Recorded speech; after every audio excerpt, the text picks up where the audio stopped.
Hello friend, আজকে আমি চলে এসেছি স্নান করতে পুকুরে। আমাদের এই পুকুরটাতে ওরা রোজই আসে স্নান করতে। ওরা আমাকে অনেক সাহস জোগাচ্ছিল যে দিদি কিছু হবে না।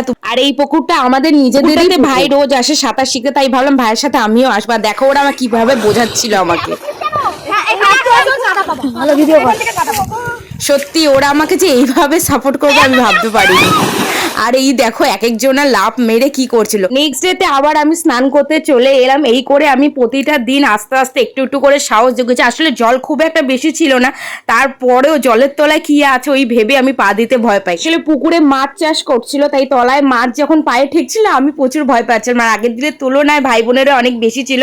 দেখো ওরা অনেক খুশি যে আমি ফাইনালি কিছুটা দূর এসেছি, ওদের সাথে এনজয় করছি। এই পুকুরে জলসেচ করে সদ্য জল দেওয়া হয়েছে, তাই খুবই পরিষ্কার জল ছিল। ভিডিওটা ভালো লাগলে লাইক কমেন্ট শেয়ার সাবস্ক্রাইব করো। বাই।